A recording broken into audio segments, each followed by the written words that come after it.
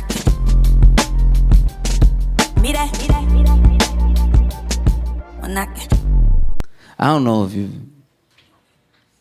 if you've been following this. Maybe not. I just realized how white this room is. I mean, it's pop culture. You probably heard about it. I mean, I don't know if you've been watching this whole Drake and Kendrick.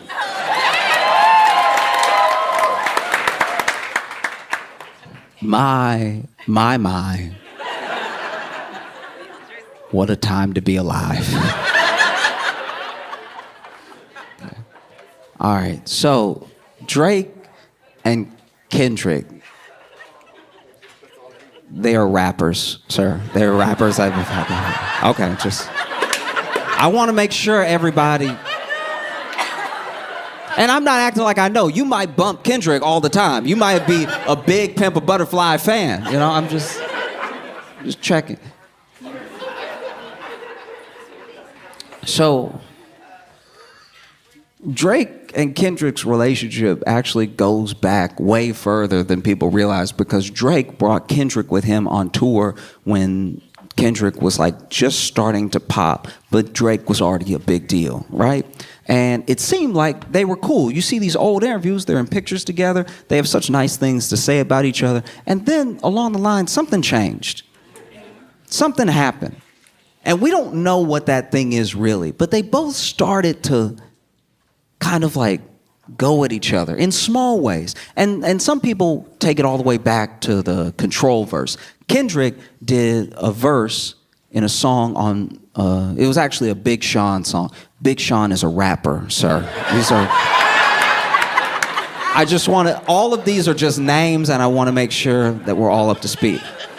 So he did a verse on a Big Sean song called Control, but it blew up so much it became Kendrick's verse. It became the Control verse, which is crazy. And in that verse, he went at everybody. He called people out by name, you know? And he said, I got love for you all, but I'm trying to murder you. I'm trying to make sure that your fans don't even love you anymore. They love me so much. I'm coming for the crown. I'm coming for everything, right?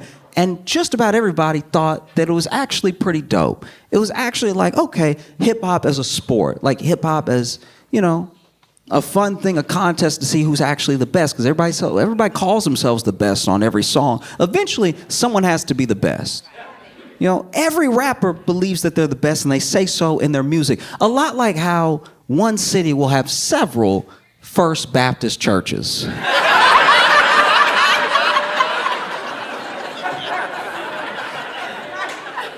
When you look around, you're like, one of y'all has to actually be first, right? How can y'all even all claim to be first? This is confusing. You know? And so he releases the Control verse. Now, this is something, maybe this is where it started. It's where a lot of people say it started, but maybe it was something else. But Drake seemed to take some sort of issue with the love that Kendrick was getting for that verse, with him being called out, even though he's someone that helped, you know, Kendrick out in the beginning. But even in interviews, Kendrick explained himself. He said, like, this is a contest to see who's the best. It's all love, right? But Drake has, I'm trying to be fair. Drake has a lot of feelings, and you can tell because he has a lot of albums. And there are feelings on every one of those albums. And some people don't have several albums worth of feelings. Some people only have 4 or 5 albums worth of feelings, you know? And some people decide when to let it out, and he just lets it out on a pretty tight schedule, a pretty regimented schedule of release to let out all of his feelings, you know? And he said, he's like, I just didn't like it. It didn't feel sincere. I just didn't vibe with the whole thing. Because then I saw him later, and he was all nice to me. Yeah. He said in his interview, it was all love. It's just a contest. And then from there, they had like a weirdness. And then there's like little things. You can listen to certain songs where Drake seems to be like digging right at Kendrick, but in a way where you have to really look at it and wonder, right? Not saying his name. And then Kendrick, even does a little bit of the same. But even after a little bit of this had kicked off, they still worked together one or two more times, right? Because Drake was on Good Kid, Mad City, Kendrick's album, and Kendrick was on Take Care. So there's still at least a professional relationship there to some degree, right? Fast forward a few years, and Drake's really big. And when I say really big, he's like what Bad Bunny is now, he was back then, like top in the world, right?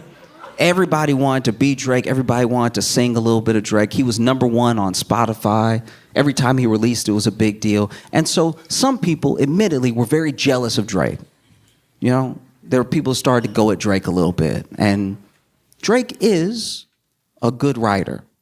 He may have writers that he works with. He may have... But he's also good. It's like when he's making music, everyone in the room is good. That's... I'm trying to give him his I'm trying to be objective, and y'all are trying to lean me into way that's...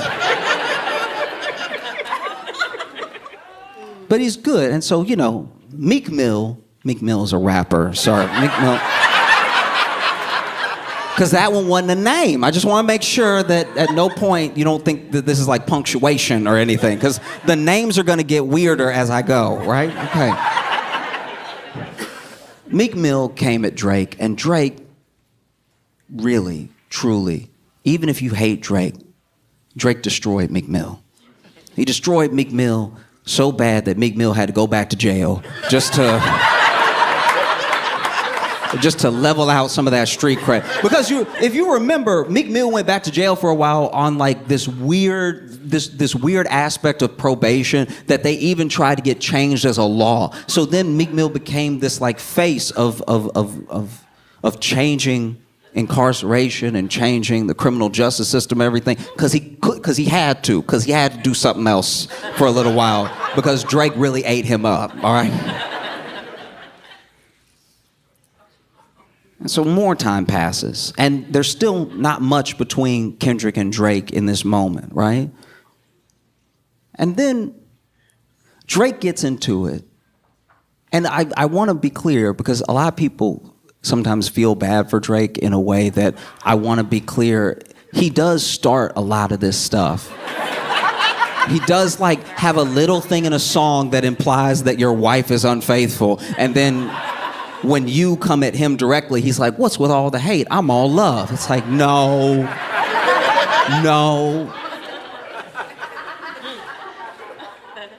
The best way I can describe it is that Drake kind of fights like a cat. And some rappers fight like dogs.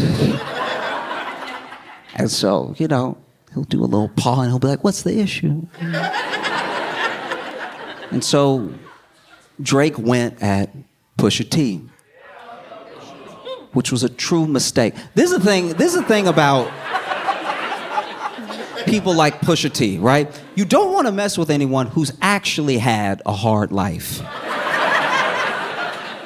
You know, like, you know, Drake grew up in Canada, grew up with, like, it's just, this is my thing. A lot of people come at Drake for, you know, they come in at a way I don't like. They come at him in this, like, colorism way where he's like, you're not really black because you're half white. I don't roll with any of that. I just truly think, but you see what I'm talking about. I'm not, y'all are trying to get me to do something I'm not doing.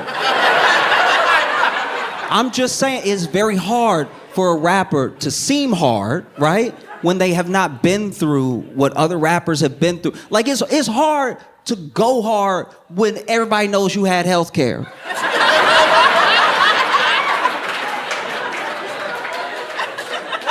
Because I'm not saying there aren't hardened criminals in Canada. I'm not saying that at all. I'm just saying that if somebody knows that anytime you were sick, you could call a doctor. It just takes a little bit of the wind out of the sails of like, I'll kill you. It's like, yeah, but if I hurt you, you go to a doctor immediately. Like, so anyway, Kendrick is still off doing his thing, releasing amazing music, but Drake gets into it with Pusha T, which was a mistake because he told Pusha T, he's like, I got more money than you, I got more women than you, I'm more famous than you'll ever be. And then Pusha T said, you have a son.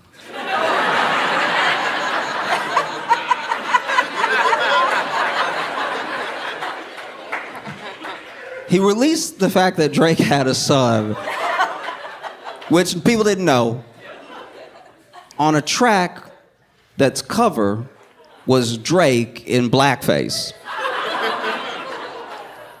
Everything about what Pusha T did to Drake is why you don't get involved with people like Pusha T. You're like,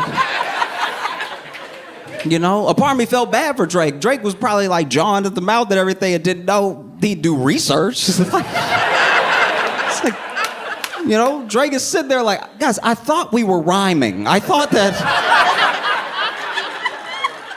we were making music. What is this? And so anyway, now Drake perceivably takes care of his son. And, you know, whatever. And so fast forward some more, and you would think that Drake could sort of learn his lesson of like, man, I shouldn't throw stones when I might have a lot of kids.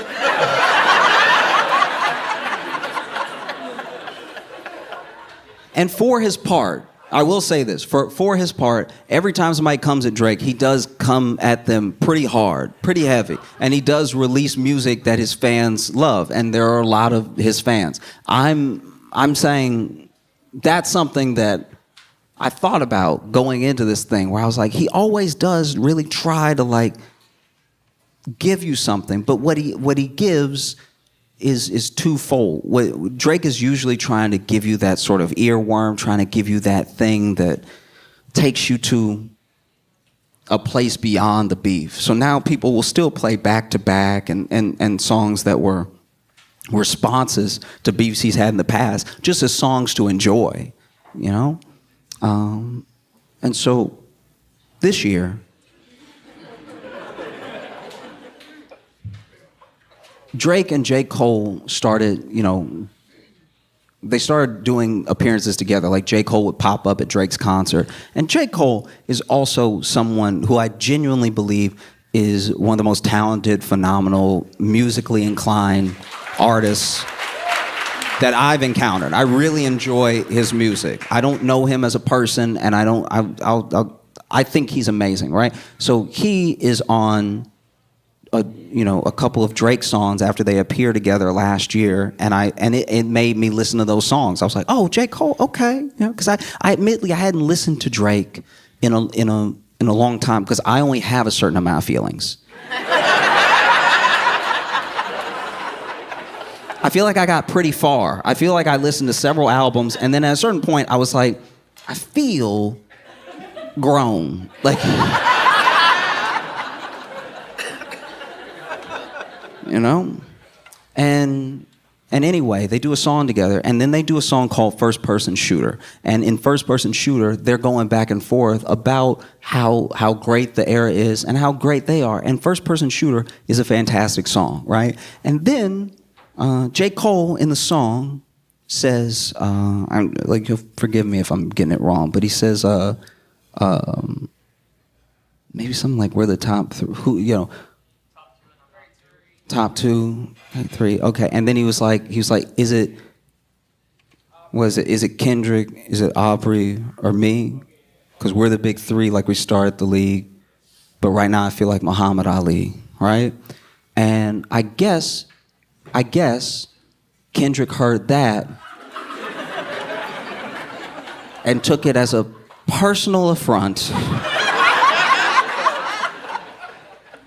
I wouldn't have felt that way. Like if two people were like, man, we're the best ever, and Josh is great too, and I wasn't even there, I would be like, oh, thanks.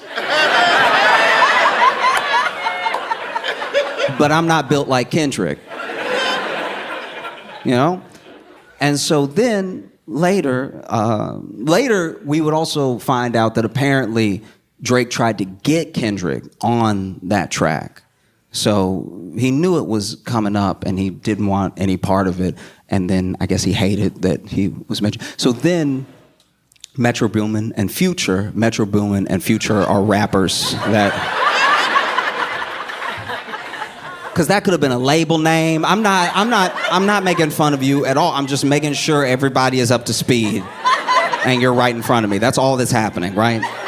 So Metro Boomin and Future, they release an album called We Don't Trust You, and on it is a track called Like That. Now, Like That is where Kendrick does essentially the control effect on this song. He does a verse that really made me forget it was a song. I don't know what anyone else said on the song, right? And on the song, he says, "Fuck the big three, it's just big me," right? Which is also, hey, I've always said I want to be the best. I've said it from day one. As soon as people started interviewing me, I said I want to be the best. As soon as people started listening to my music, I said I wanted to be the best. This is not out of character for me. This is the same thing I did 10 years ago, right? So just for me, if it were me, if I was one of them, if I was Drake and I heard "fuck the big three, it's just big me," I also wouldn't take it as a personal affront. Because there were other things in the song where he came at Drake specifically. He didn't really have much for J. Cole. And yeah, it just sat for a while. It sat, and everybody was like, ooh, what are Drake and Cole gonna do? And then Cole was actually, I think, the first one to release. He released this song that he's since taken down called 7 Minute Drill, and he went at Kendrick in the song. And then he took it down, and a lot of people clowned him for it, but it's something that even, I'm not being a revisionist here. I said this when it happened. I was like, I respect the fact that he took it down. Because it's not something he really wanted to do. And the internet is all gas, no brakes. The internet will get you to mess up your life. Do you know what I mean? People you don't know are like, I wouldn't take that if I was you. What you gonna do? Huh? Do something, huh? Huh? People who are very safe at home, I wouldn't, if I was you, ooh, I'd go at his neck. I'd eat him alive if I was you. Do something, Jermaine, do it. Do it.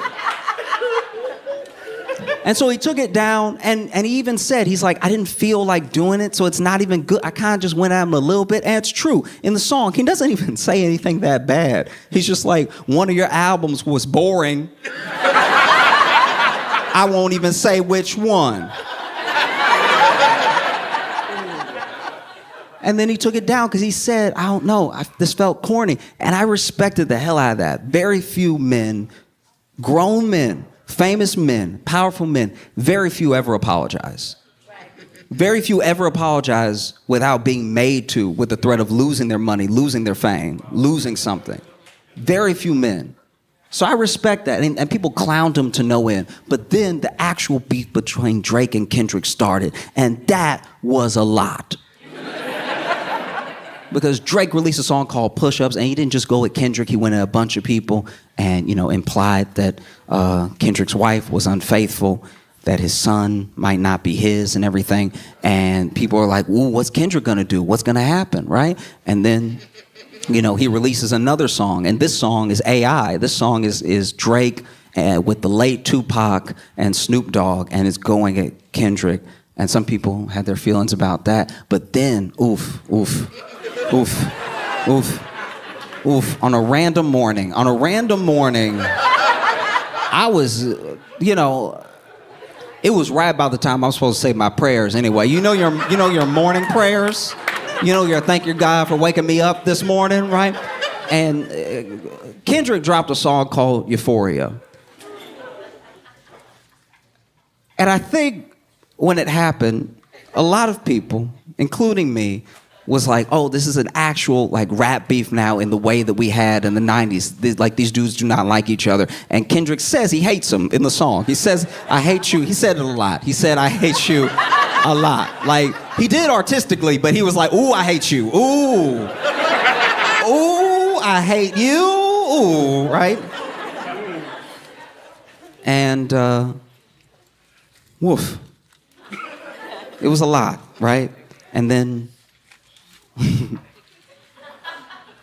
And then, you know, Drake released, actually, no, Kendrick released one. He released so many, I actually lost count. So then he released a song that I didn't even get to fully digest because he released, and then Drake released his response. And this was like what Drake had been waiting for. This was like all these, I mean, in my opinion, all these years of like, I was nice to you, and then you came at everybody, including me, and all I'm doing is writing my feelings down in albums and making money. And why, I just want to be number one. I just want to be the best with feelings. I want to be the best.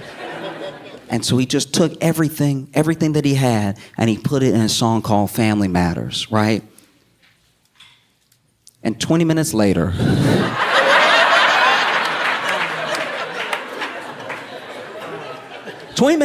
Kendrick released a song called Meet the Grams, which is a real play off Family Matters. And he had said in 616 before, he was like, have you ever thought about the fact that like people in your camp are working for me, that everyone hates you so much they feed me information about you, and that there's no way that you're gonna win this because I write so many songs, because all I do is hang out with my wife and my kids and I write, right? This is all that I do. I enjoy this. This is my favorite thing to do, is just sit at home and hate you and write songs about you and how much I hate you. So I can go forever. This will never be over. We can chill. We can just go back and forth, and I'll release 20 for every one that you release. You keep saying that it's a 1v20, and it is. It's one of you, and it's 20 songs of me every single day until the both of us die. This is old black man hate. You gotta understand. This doesn't happen. This doesn't happen with people under 60 almost ever. This is old. We knew each other during the civil rights movement hate that he brought to this battle. And Drake was like, guys, I thought we were rhyming.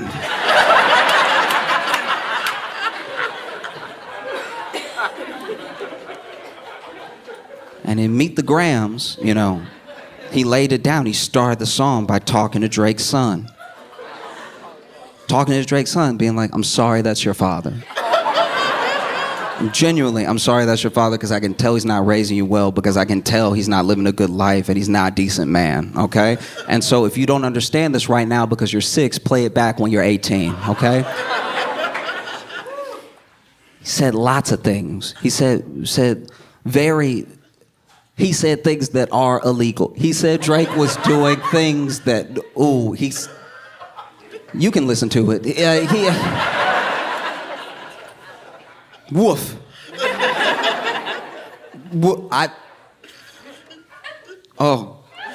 He even had this effect in the song. At the end of the song, when he's like, you lie, he called him a liar several times, and he's like, you lied. I was like, oh, that's too much. And he tells him about himself. He talks to his son, he talks to his dad, he talks to his mom, and then he talks to him directly, right? He also talks to, potentially, a daughter that Drake is not taking care of. Which I was listening to, I was like, not again. I feel like once they find the first kid, you gotta just get all the kids. You gotta just have a whole Graham family, just so you know where everybody is.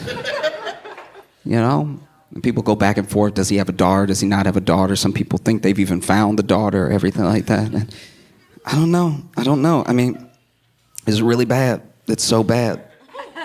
And honestly, I never wanted it to get to a bad place. This is something, I'll talk about this more in the future and everything, but I have a deep love, but a strange relationship with hip hop, because if everything is in music, it's all good. It's when things leave music that things get bad, you know? And so as much as I joke about Drake and I like Kendrick and I've liked some of Drake's songs, I don't actually want them to do anything to each other. You know what I mean? Now, if what Kendrick is saying about Drake is true, we should lock Drake up.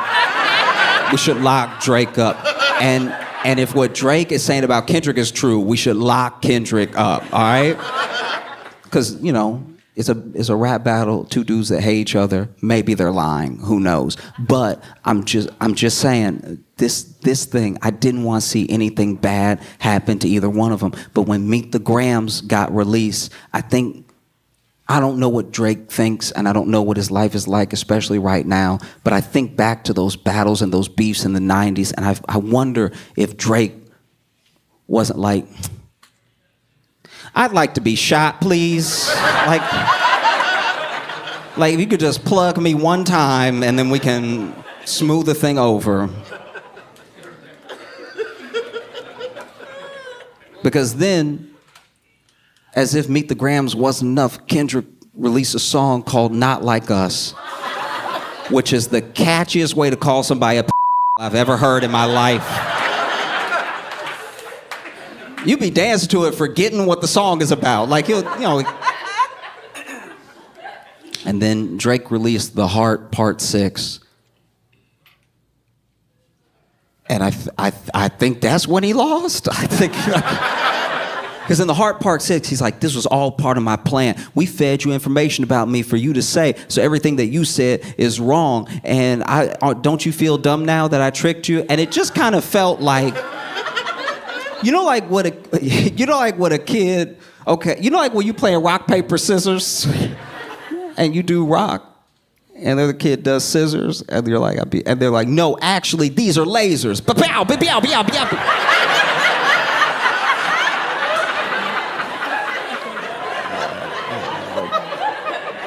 Because I was like, Drake, if it was part of your plan to feed Kendrick information about you for him to rap about very well, by the way, like even if those are lies, they do sound good and they sound very true. Even if you fed him all this information about you to rap about to then look dumb when it was wrong, why'd you send him that stuff? That's the worst stuff you could send somebody. Hey, tell him this thing about me that's not true but was true once, and tell him I'm a thing that no one wants to be. So now that it's over, because I do hope it's over, I feel like Drake should just release some songs about some feelings. When I